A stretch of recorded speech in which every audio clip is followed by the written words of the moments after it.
Hello and welcome to the European Report. Here we are in the heart of Europe, in the European Parliament, to discuss three major issues today. The first issue we're going to discuss today is the growing increase in anti-Semitism. In the past year, we've seen a 45% increase in anti-Semitic instances across France. Also, the French security forces have warned this week that there are hundreds of dangerous Islamists that pose a threat to the Jewish community. We'll also be discussing the US presidential elections and what will a Mitt Romney president mean not only for Israel but also the Middle East. And finally we'll discuss the issue of Iran and Iran's nuclear weapons program. And today I'm joined by Thomas Sandel, the director of ECI, the European Coalition for Israel, and Einav Heyman, who is representing the European Friends of Israel. Thomas, welcome to the programme. It's good to have you back on the programme. Can you just share what you've been up to in the last couple of months? Because I know that you've been doing a lot of work in the UN in New York. Yeah, thank you, Simon. It's good to be back in the programme. It's good to be back in Brussels because, as you said, it has been a busy 2 months. And just a few weeks ago, we came back from New York, where we had the opening session of the 67th General Assembly. And as the viewers will know, one of the hot topic on the agenda was the Palestinian statehood bid. And because of the fact that all the attention was on Iran, there was not much progress last month, but we do expect already next month that this will come back on the agenda. It will be debated, could possibly even be a vote. I call this issue as being part of a diplomatic war, because this is not war in a conventional setting, but it's a war with words. And I think nevertheless, it's so important that we who are friends of Israel, supporters of Israel, understand how we can engage in this war. And our way of doing it, again, is through educating and reaching out in advocacy to the leaders to explain that this is not just a small detail. It may seem like a small detail, a small upgrade of Palestinian membership in the UN, but if it would be accepted, it would clearly redefine the name of the game. And as the chief negotiator said the other day, if they would be accepted as a non-member state, it would mean that the Palestinian territories would no longer be only disputed territories, but according to his interpretation, it would be occupation of another UN member country. Poses quite a few problems, so I think we'll come back to you on that one, Thomas. And Nav, it's good to have an Israeli on the panel for this time. Can you tell us a little bit about your background? What's like growing up in Israel? I know that you've worked in the Israeli Knesset and now you're here as the director of European Friends of Israel. Growing up in Israel is, I think it's a theme for an entire show. But yeah, I worked for about 5 years at the Israeli Knesset for 3 different parties. So I worked for the Labour, Kadima and Lieberman. So I really did the entire Israeli political spectrum. And then I moved here a bit to work in the European Parliament. This is how everything brought me to this current position as Director of European Friends of Israel, where I can try to bring Israel and the EU closer. Yeah. And what are the challenges you've had in this job in terms of Israel advocacy? Well, the 2 main challenges are trying to sell Israel to the European, but also to sell Europe to the Israelis. Sometimes I don't know what's more difficult, because Europe is perceived in Israel as someone who is traditionally, if you want, on the Palestinian side, condemning Israel, even if it's not always true in terms of economic agreements, political agreements, etc. This is the perception the Israelis have. And because the Israelis feel closer to the Americans culturally and also politically as well. Yes. Is that a problem in really engaging Israelis with Europe? I wouldn't say it's a problem, but it's a challenge. It's a challenge we're facing every day. But I'm also overwhelmed with the support that we find for Israel within this institution, the European Parliament, and the other national parliaments in Europe. So I would say it's a challenge. It's not an easy road to walk on, but we're working on it. Excellent. And Thomas, what are the challenges you've faced advocating for Israel at the UN? Is there an increased hostility, or what's the current climate there in New York? Yeah, well, I think compared to last year when this issue was, again, a very hot issue and the main issue, I actually think that the situation today is slightly better for a number of different reasons. I think one is the overall radicalization of the Middle East. The other, and perhaps the most important factor, is I think the world are realizing slowly but surely that Ahmadinejad is a clear danger not only to Israel but to mankind. And when you listen to his speech at the UN General Assembly, and when he started to get excited in his speech at the end, speaking about world chaos, disaster, which would eventually bring in the 12th Imam, I think, you know, one or two Europeans who come from a very secular background, they will start to scratch their head and say, well, what on earth do we have here? Is this a person that we can entrust with nuclear capabilities? So I think what I'm saying is that this actually did work in the favor of Israel. I think the Israeli Prime Minister had a much easier time selling his message, which he did, I think, PR-wise in a wonderful way, graphically, like a teacher to say, well, this is the red line. And this will always remain in the eyes of the viewer to see that graphic illustration, 90% a red line, we cannot cross this line. And Ahmadinejad actually did a much better PR job for Israel than any Israeli could do. So in that respect, we have to almost thank him. Yeah, but one question, this really does lead to the point of, really does lead to a leading question, that why does the UN allow someone who calls for genocide against another nation state, also sanctioned the essentially ethnic cleansing of the Jewish people, called for that, also acquires nuclear weapons and is #1 sponsor of international terrorism? Why is someone like that given a platform at the UN? Surely there should be actually credentials before anyone's able to speak. Well, you know, Simon, that this is exactly the point that we have brought up with the United Nations, to say that Holocaust denial should be banned at the UN, full stop. And it doesn't matter who would be the person denying the Holocaust. Regardless of nationality, it should be banned, full stop. Nevertheless, I mean, the UN, of course, is a complex mechanism, and knowing the basics of international law, it's not an organization where there are any type of qualifications to become a member.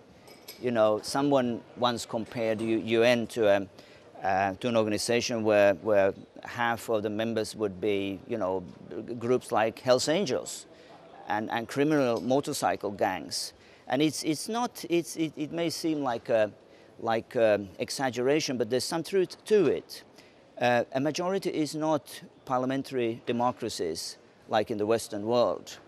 And, but I think the UN, nevertheless, it does bring everyone together to the table. And I believe we need a fora such as that.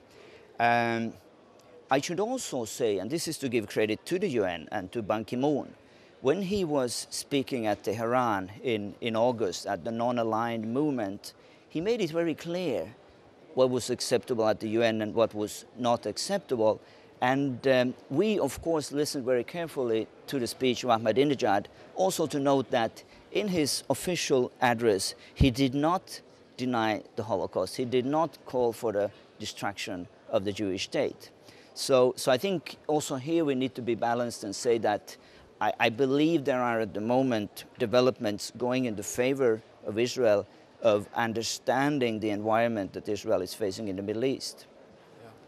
And Einav, I just want to bring you on this one. This brings closer to home here in Europe. Now, there's been shocking reports coming out of France, particularly a 45% increase in anti-Semitic incidences, and there's a climate of fear that's really casting a dark shadow over the Jewish people in France. What do you make of the growing rise of anti-Semitism in France? Look, ever since the Mera massacre in Toulouse, you see an increase. I mean, you say 45%, but you don't have, you know, when you have 4 incidents a year and then you have 6 or 7 incidents a year, so you will see an increase. But let's not forget, France is the biggest Jewish community in Europe today.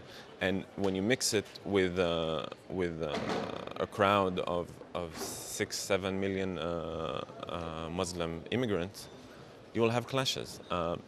I don't think France is an anti-Semitic country. I don't think France ever was an anti-Semitic country. They were the first country to, you know, give emancipation to the Jewish citizens. You know, statistics, we have to, you know, someone once told me statistics, it's like, you know, it's like a bikini, you know? It shows everything, but it hides the most important fact. And the most important thing here is that France is not an anti-Semitic country, and I wish all the governments in the world would do the same efforts as the French government is doing by keeping the Jewish community safe. Yeah. And how are the French government keeping the Jewish community safe? Well, first of all, I think the head of the CRIF, the Jewish organizations, is meeting the French presidents more than anywhere else in the world. They're in such a good relation. It doesn't matter if it's right, left, if it's Hollande, if it's Sarkozy, it doesn't matter. They're in such a good relationship, and you will see outside of every synagogue, outside of every Jewish school, you will have a police booth, you have a police car. It shouldn't be that way, but these are the efforts the French are putting into keeping the Jewish community safe. Yeah. And Thomas, I mean, there's been a lot of reports coming out this month, particularly detailing the Jewish community and certainly fears that they have. There's almost a climate of fear over the French Jewish community, with so many Jewish people now in France making Aliyah to Israel, to the United States. How serious do you believe this problem is? Well, again, representing a European coalition for Israel, I have to look at the whole European picture, which of course is complex. I'm not in any way an expert on France. I don't live in France. I don't claim to know the situation in France particularly well. Nevertheless, I would probably be slightly more pessimistic than my friend from Israel. And I think it's only fitting that the European should be more self-critical. And Israeli, of course, would you know, try to see the positive things. But being a European, I would have to say that I am concerned even more so this year than last year because of what we see, not only in France. Again, France is one country. You have new developments in Germany, you have situation in Britain, you have situation getting out of hand in the Scandinavian countries. So you have a mixture of political cultures where still we see the same tendencies. See, in the past, we would always explain a rise of anti-Semitism in Europe to saying that there's a particular, that the conflict between the Israelis and the Palestinians have come to a clash. So, you know, southern Lebanon, Gaza, you saw an increase of anti-Semitic violence in Europe. At this particular moment, the interesting thing is that we don't have a war situation. So you have to look at the explanation somehow, you know, find some alternative explanations. Some would say, well, we have a financial crisis. My tendency would be to say that as much as we have a radicalization in the Middle East, we are seeing expressions of it also in Europe. And this is partly, I think, how we should explain the rise of anti-Semitic violence all across Europe. Again, this does not explain the situation in Germany, where there's no interference or influence of the Muslim immigrant community, where German political leaders and legislators come to the conclusion to say that circumcision cannot be allowed anymore. So on one level, we have these very intellectual discussions where there's no, I mean, the interesting thing here is that here you have Jews and Muslims together being targeted for a way of life. And somebody would say that this is anti-Semitism, which is motivated by, quote, human rights and social justice.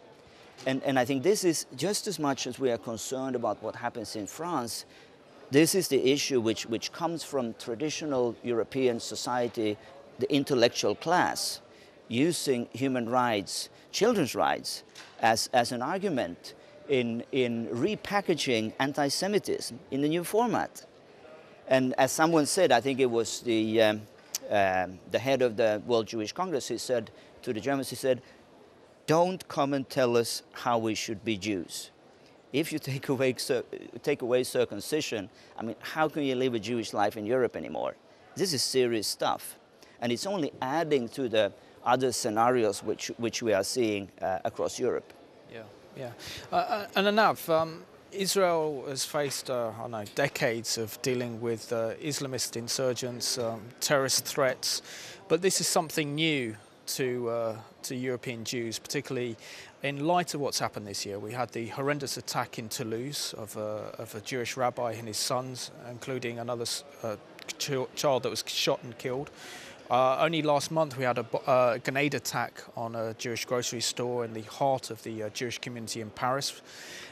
There is a sense that maybe this situation is becoming out of control. I mean, we've had the French security forces really say there's something like there are hundreds of Islamists that are willing to carry out attacks, and these are homegrown Islamist terrorists in France. Yeah, it's true. These are homegrown. These people are third generation already in France, but they do not assimilate within the French society. And you see, it's a social problem that is drifting towards a religious problem. You see the rise of extreme Islam not only in the Middle East, but as Thomas said, in all of Europe. And this is affecting these people. And when you have the imams preaching in the mosque on a Friday to take action against, the Zionist entity or Israel, for them every synagogue, every Jewish school is like an Israeli embassy. It's different. It's different than what's happening in Germany. It's two different things. I mean, Germany, if you want to say it's classic, old school European anti-Semitism, this is more related to a clash of civilizations between the West and the East, rather than proper anti-Semitism. Yeah, but what does this really say about the Islamist threat? Do you believe that European governments, the European Union, is taking the Islamist threat to Europe seriously? I think they're starting to understand. Now they woke up. They woke up maybe 20 years a bit too late, but they're starting to wake up. They're starting to understand the threat. It took bombings in London and in Madrid and murders like in Toulouse to understand that they have a real problem. They're starting to address it. It's not easy. It would be easier if Europe didn't have democratic countries. But as everything is democratic, which is great. You have legislation. You have processes that don't take one day to accomplish. They will get there. They're starting to wake up. They're on the good path, and I think they should help each other.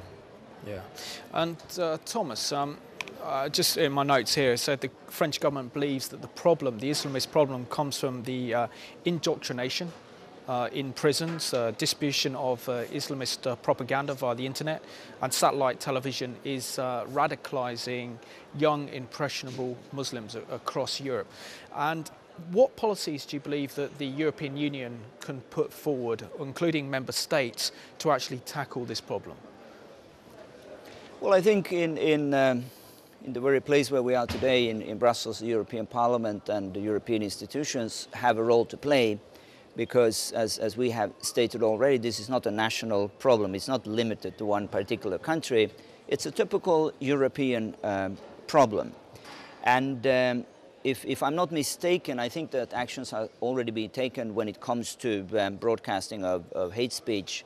I think it was Al-Manar, the Hezbollah-inspired TV channel that had to, if I'm not mistaken, again, that had to shut down at one point. But I think it is the role and task of the European Commission to monitor not only who gets permission to broadcast, but what is the actual content. And if the content is in violations of European rights, that is universal rights, I think it is up to the European institutions to take actions. The dilemma, of course, have been, when you look at broadcasting and responsibilities, is you can say, well, this is being broadcast in one country outside of EU, and it's not punishable under European, particular European legislation. Again, we have the whole internet. How do you regulate the internet? I mean, we can shut down satellite broadcasts, but it doesn't stop the internet from living its own life. And I know that the Israeli government and many other organizations have a particular concern. Again, it's a difficult dilemma. How do you regulate, some would say, free speech? How do you regulate the internet? You can't. So again, I think it's an issue that should be brought up on the agenda here in the European Parliament, in the European Commission. I think we can only find a solution when we start to realize that we have a major problem. Because I would agree with what you were just stating, that the radicalization, of course, comes through feeding through broadcasts which are inspired not by the truth, not by our values, but by incitement and hatred. And we'll have to find a way of stopping this or limiting it. But it's not easy. And what lessons can the European Union learn from Israel? I mean, we're here in the European Parliament. To get in the entry, you have to register at the desk, then you've got to go through security, you have to go through scanners. But this is an everyday occurrence in Israeli life, particularly if you want to go to a shopping mall, you want to go somewhere with the threats. What lessons do you believe that member states of the European Union can actually learn from Israel's experience in dealing with terrorism threat?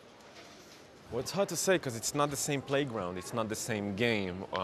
Where in Europe you have homegrown terrorism coming from Islamist cell. In Israel, it's more neighbors. You have less homegrown. You had cases where you had Israeli Arabs, meaning Palestinian with Israeli citizenship, committing acts of terror. But these are very, very small numbers. Majority of terrorism happening in Israel comes from the Palestinian Authority, from Egypt, from Jordan, from Syria, from Lebanon. It's a whole different game. So it's hard to say. I wouldn't come to the European and say, okay, we can teach you how to deal with terrorism. I think they should more consult with the Americans that are also always trying to confront homegrown terrorism, if it's from the far right or from Islamist groups. So I wouldn't come into the Europeans and say, okay, you can learn from us how to deal with terrorism, because they could say, look, I don't know if you dealt with it so well. So, yeah. And Thomas, this seems to be the issue, isn't it? That we've got a problem that's emerged over the last decade, and that is homegrown terrorists in native European countries. I know that Britain has faced this problem. When Britain faced the terrorist attack on the 7th of July 2005, they were homegrown terrorists. They were not known to the security services and able to carry out those attacks. Now, clearly they would have had outside help. But isn't it a concern or a worry for the future security of Europe that there is a growing Islamist problem that is leading many young, impressionable Muslims across Europe to want to enter into jihad, and then one step further to actually get involved in terrorism? Obviously, it is a problem. We have a dilemma, as you've just noted, in a free, open society. The easy way, of course, would be to clamp down, irrespectively, knowing that many innocent people would go down, together with those who are actually posing a threat. In Europe, in particular, it is a delicate issue. Again, I'm not a security expert. I don't think I have much to add on that level, but where I think we can play a role, and that includes the viewers, is that we're all shaping public opinion. And I think as the famous quote goes, that evil in itself is not the problem, it's the passivity, the negligence of the good people to state the obvious, which is the problem. It always was, the same in the 30s, same in the 40s. And I think here what we are trying to do, the European Coalition for Israel, is to educate and give instruments in the hands of people that they would have the facts, they would have the background material, and they could start themselves to raise their voices. So if they see incidents, if they see threats, if they see values which are not compatible with universal values being expressed, broadcast, or through violent acts, they will have to speak up. And this is how democracy works, of course. The paradox often is that I meet, for example, many elected members. They're wonderful people. They have very good values. They agree on me on most issues. But then they said, well, listen, when it comes to election times, I have to be re-elected. And the people out on the street, they don't like what we're talking about right here. It may seem reasonable between the two of us, but how do you communicate with the masses? And here, it's only the masses themselves who can communicate within themselves. So I believe in people power. And just as much as we've been speaking about an Arab Spring, I'd like to see a European Spring, when people would not violently oppose the institutions which we have in our society, but where they would go back to the values which once made Europe and the Western world great. So we need a renewal and a revival in that respect of our democratic institutions. And also looking at the European Union here, we've had Baroness Ashton has made some very, very strong comments in the recent past concerning Israel. Isn't there a problem with very much the left, with intellectuals on the left, that equate the threat of terrorism to Europe with the Palestinian problem? It's an everlasting question if it's the threats of the world terrorism is related to Israel or not. Let's say you don't have Israel tomorrow. Let's say tomorrow Israel disappears off the map. Ahmadinejad had great success with his mission. Do you think terrorism will stop? Do you think this is where Al-Qaeda will drop their weapons and say, okay, now we can live in peace with the American? There's always, there's the small devil and the big devil, as Bin Laden used to say. Israel is only the small devil. For him, America is the big devil. And why stop here? I mean, all the Western democracies for the radical Islam are devils. So trying to link between the two is a bit naive. It's something, okay, it's the easiest to say.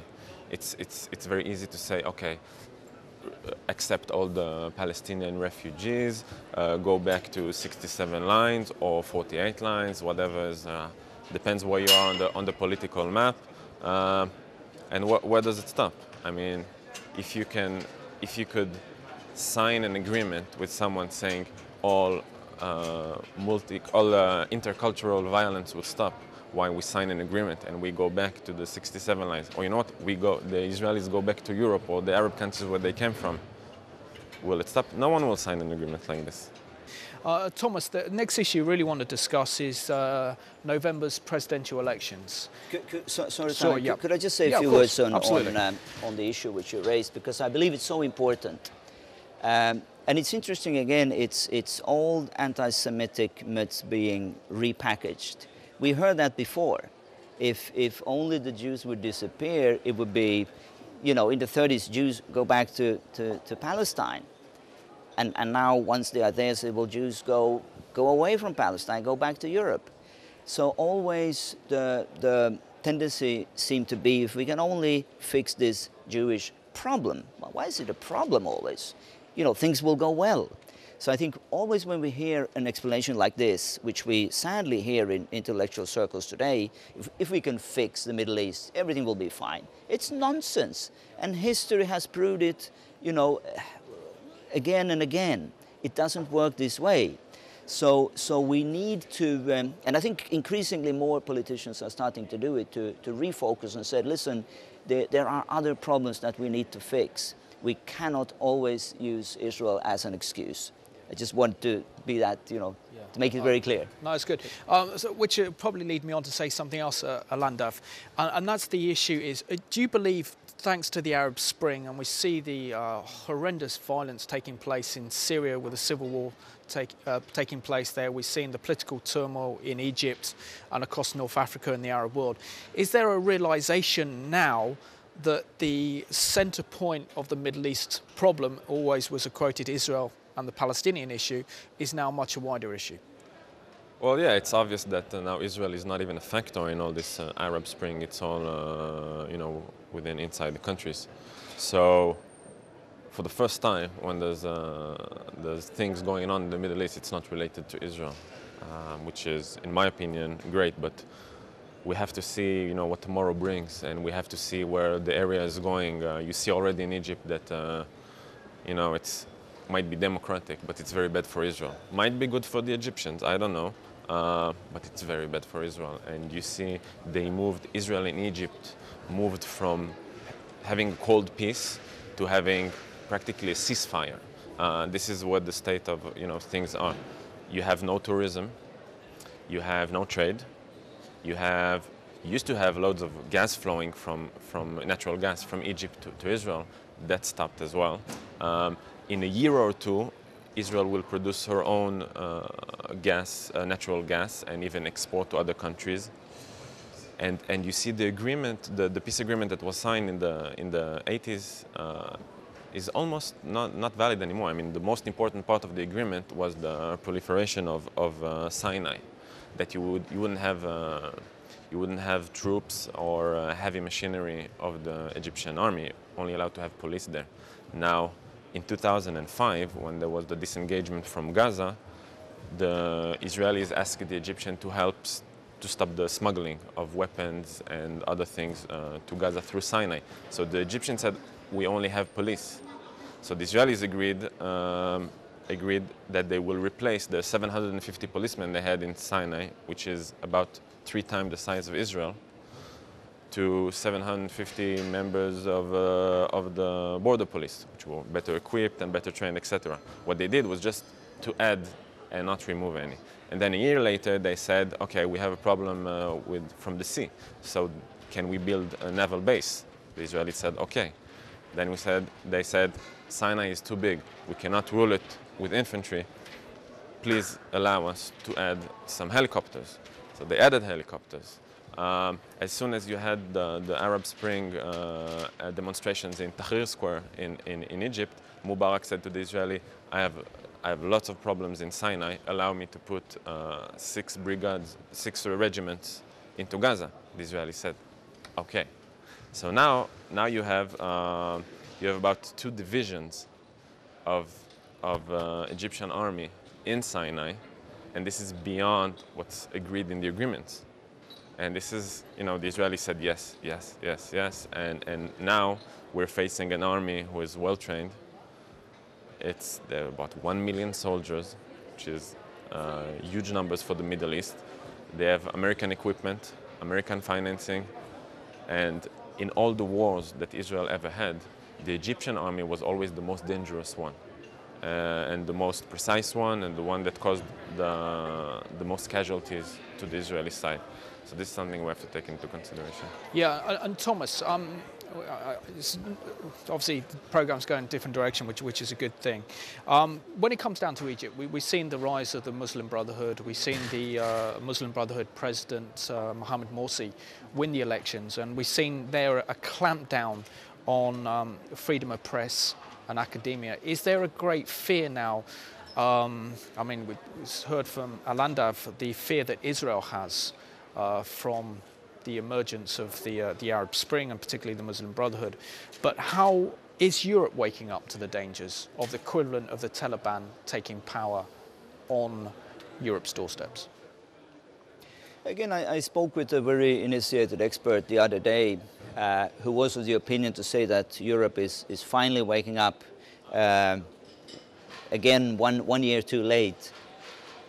Because when we initially discussed the Arab Spring, it was all, everything's going to be fine. Europe needs to finally get their act together and support the good guys. And he said, well, it seems like it's only now when the facts are there on the ground, you can't neglect them anymore, that people are starting again to have second thoughts. And it's again, once you made mistakes so many times, how do you ever get it right? Because if you look at the European institutions here, first they supported Mubarak, first they supported Gaddafi. He was greeted, he was hugged together with the dignitaries in this house. A few months later, you know, he's disgraced. They said, well, we never knew this guy. Who is this guy? You know, we always hated him. He was corrupt. Come on, this is not how you get the trust of the people, of the electorate. Again, what happened then is to say, well, since we messed up so completely the first time, let's get it right this time. And again, I think they made some major mistakes. You don't always assume when you fight evil that it's only the good people who can fight evil. And you should always take into consideration what can come after an evil government is an even more evil and even more corrupt government. So I think for Europe, in a way, it's a bit of a backlash now. I said, well, how can we secure our trust and legitimacy, having failed so many times over the last 10 years? And I think it's the role again of organizations like the European Coalition for Israel, being a grassroots organization, putting pressure on the legislators and said, listen, we have to have very clear guidelines of what is acceptable. Where do we draw the line of governments that we can support through European mechanisms, be it aid or technical help? And there can be no compromise. We can't go back in time like what we see in Europe, where women, where minorities of different persuasions are just being treated like second-class citizens, even more so than under Mubarak. So if you ask the Christians in Syria today, in Egypt today, the Copts, how is your situation now? You'd be surprised to hear how systematically they are being not only marginalized, but by attacked both verbally and physically. I spoke with a member of this parliament yesterday who said that he has reports from villages in Syria, which have been traditionally over the years, hundreds and hundreds of years, Christian villages, which are completely occupied and under the influence of Al-Qaeda today. You hear about this nowhere. It's not being raised in media, and it's not being raised in the European Parliament. So again, it is a matter of keeping intact the integrity even of the European leaders. And I think again, the only lesson I can think that we learned is that compromise, seeing between the fingers, will never get you anywhere. Sooner or later, you have to put down your feet and say, well, this far but no further. These are the values that we will back. If you don't apply with them, sorry, but we'll have to make it very clear. Yeah. Which really takes on to the next subject, really, and that's the US presidential elections next month in November. How critical are these elections for the future of the Middle East and the future for democracy in the Middle East? Well, in my opinion, it won't make a huge difference if the president will be Romney or Obama, if it will be a Democrat or Republican. I mean, you look back in history and you see, can you say George W. Bush was better than Bill Clinton? Absolutely. To Israel, absolutely not. Might be equal, but you never saw generally a Republican being better to Israel than a Democrat. So I'm being very conscious about saying, this would be better, this would be less bad, this would be less good. I mean, look at Netanyahu, in my opinion, did a mistake. When Romney came to Israel, he embraced him and he endorsed him like it's obvious that he's the next president. At that time, you had the polls for Romney, then he fell, now he's back on the horse again. It's, Shimon Peres said once, polls are like perfume, it's nice to smell, but don't drink it. So on this, I think he made a huge mistake because he's gambling. And the only thing worse than gambling is gambling with other people's chips. And now he's gambling with all of the State of Israel chips on a candidate. I'm not saying if it's the wrong candidate or the right candidate, but the fact that things like this should not be gambled on. I mean, look at Obama signed just a few months ago, a new agreement with Israel selling bunker buster bombs and F-35 stealth fighter to Israel. These elections are not even about the Middle East. They're not even about foreign policy. I mean, they're almost not discussing Iraq or the Middle East. It's about the economy. It's only about these elections will rise and fall on the American economy. And as soon as we understand this in the Middle East and we try not to take sides, would be better. Yeah, I think Bill Clinton in the '92 presidential election campaign said it's the economy, stupid, Exactly. which matters to American voters. But the fact is that America is the world's superpower, and foreign policy. He was a great president for Israel, even though he focused his whole campaign on the economy. So I don't think it will matter if it will be Romney or Obama on this matter. Israel was always a bipartisan issue in America. The person who made it partisan now is Mitt Romney, by saying Obama is not in favor of Israel. Because of Obama, the relations declined, etc., etc. So it was never a bipartisan issue. Never you would see in the campaigns, I'm less for Israel, I'm more for Israel. Israel was a consensus in American politics, and this is the way it should stay. Yeah. Thomas, I want to bring you on this one. I know that you've been in New York recently. There is a growing perception, particularly amongst American Jews and evangelical Christians that support Israel, that Obama is adopting policies that are anti-Israel, and like Anandav was saying, that the issue of Israel was never a party political issue, but it's become a party political issue. And Romney's made some very, very strong statements in support of Israel and accusing the President Obama of putting Israel under a bus. Yeah. Well, on the one hand, of course, I agree with my friend is saying. In the US, we have a unique situation where this is a non-partisan issue. When you go to the Congress, nevertheless, I would probably be a bit more critical to the track record of the current president. I don't think he has been supportive of Israel. I don't think his policies in the Middle East have been very helpful. I don't think his speech in Cairo was a helpful speech. I think, in fact, that it initiated many of the processes which later led to the radicalization of the whole Middle East. But so you have, on the one hand, you go to the Congress, and I think that's where the Israeli Prime Minister sometimes plays it very safely. You know, you can always bypass the president by going directly to the people or the elected members, and they will, cheer you. And I do agree with you that Israel should never meddle in domestic policies in the U.S. An election should never be seen as a pro or anti-Israel elections.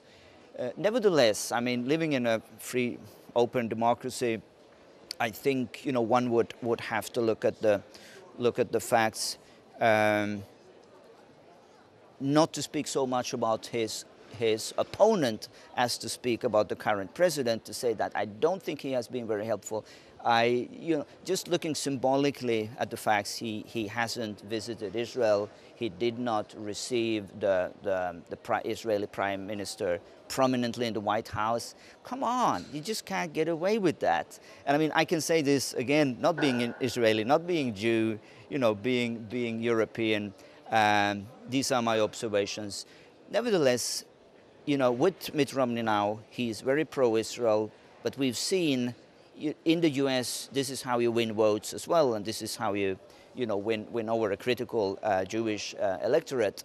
But it remains to be seen, and there I agree with you, it remains to be seen what his policies would be if he was elected. The question is then, who would be his advisors, who would be in the cabinet, and there are many question marks. Yeah.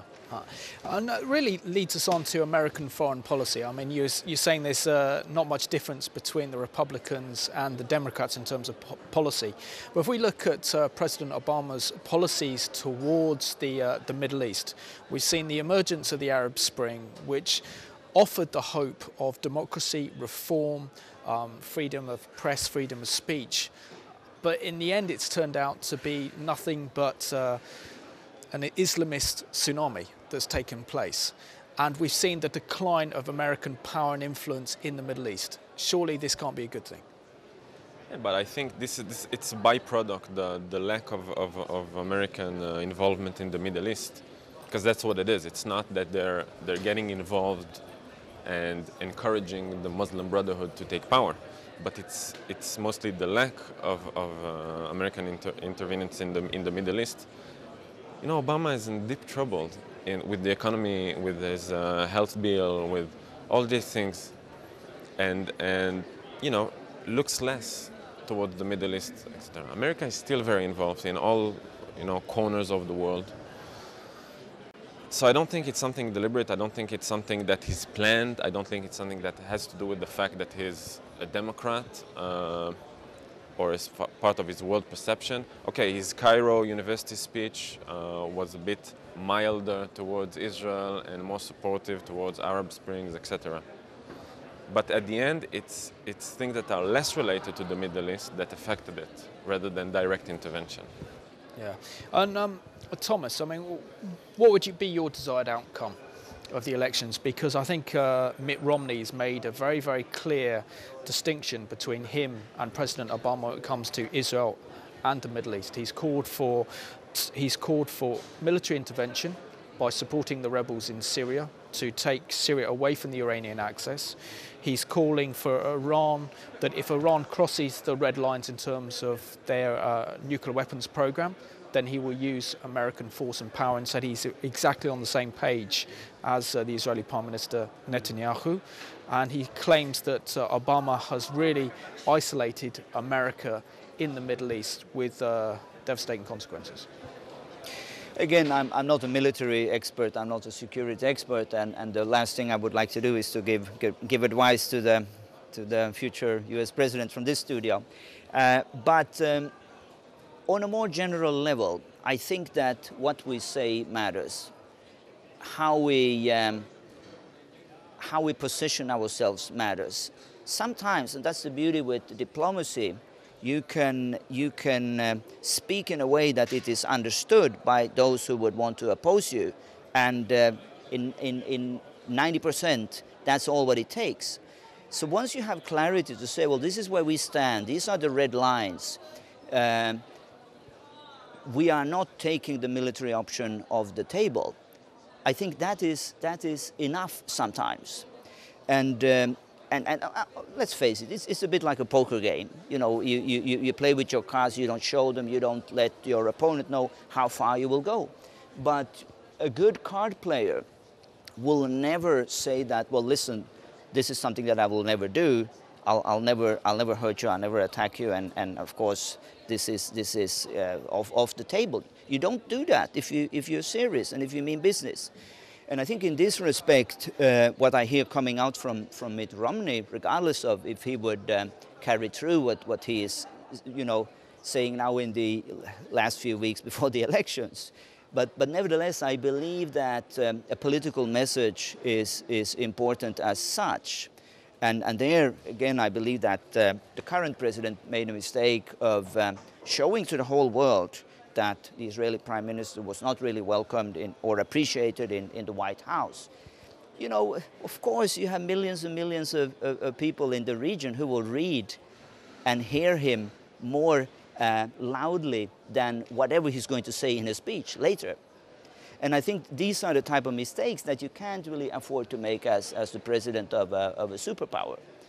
Again, I'm staying away from that race. I think the Christian approach here is to pray for those in authority, regardless of who they are.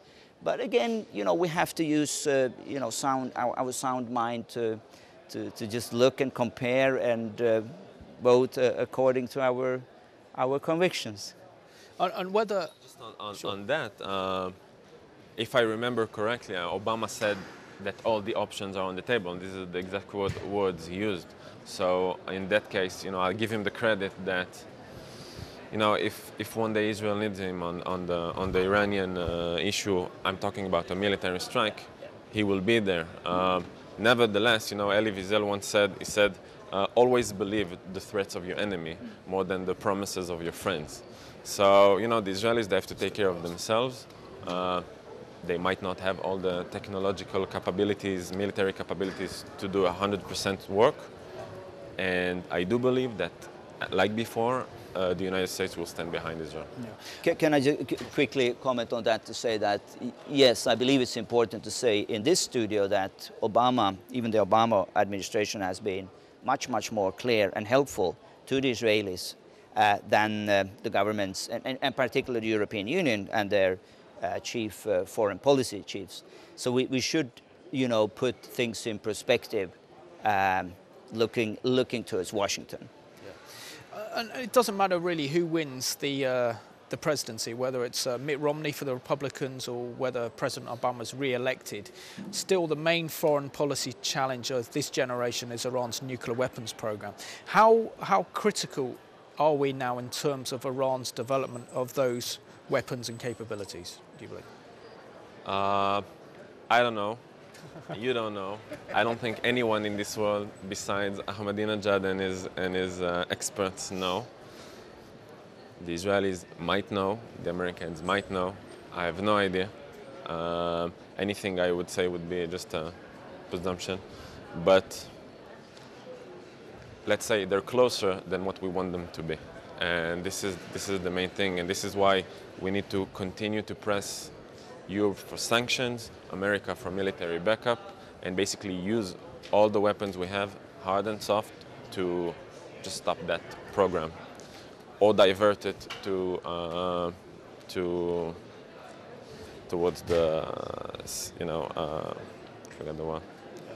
The critics of Israel have accused Israel of having a nuclear weapons program, and their argument is if Israel has a nuclear weapons program, which claims doesn't have officially, everyone knows she does, and saying, well, if the Iranians have them, why can't the Iranians have nuclear weapons? Can you just paint the picture of why it's so dangerous that Iran is not allowed to develop nuclear weapons? Well, it's a matter of you know, where you aim. And this is, in my opinion, a difference where, and I take the example of Gaza and Israel. When the Gazans are firing missiles towards Israel, it's, you know, they don't target the army, the military. They don't target. They target civilians. You know, and the more the merrier. Whereas when the Israelis attack in Gaza, they target their target, which is the people who are firing towards Israel or ticking bombs. Sometimes there is collateral damage, and it's horrible when it happens, but for me the most important is where you aim. And it's the same with nuclear weapons. I mean, no one in his right mind in the world will doubt that Israel is holding or not nuclear weapons for self-defense. And Thomas, I mean, there's been many reports, particularly about the threat of a nuclear Iran. But if Iran does develop nuclear weapons, surely this is a game changer in the Middle East, which will not only lead to a proliferation of nuclear weapons, but also means that Iran could continue support for international terrorism without the threat of being attacked in response. Is Europe aware of the nature of this, that this could disrupt oil supplies? We know that relations between Iran and Saudi Arabia are hostile at best, and that if Iran does develop nuclear weapons, this changes the whole dynamics of Middle Eastern and European security. I think they do. Today I would say that they do. I think the economic sanctions are working pretty well. More can be done. We have to understand that Iran is in a deep, deep crisis. Ahmadinejad is in a deep, deep crisis right now. The currency is on an all-time low. There is opposition growing in the country. My hope and my prayer is really that he would somehow be toppled from the inside. And again, I think that's where both the Europeans and Obama did a great mistake when there was the Iranian uprising, that they did not clearly support it from day one. Let me also say in closing perhaps that just a few weeks ago, I so happened to be in the headquarters of the Iranian delegation in New York.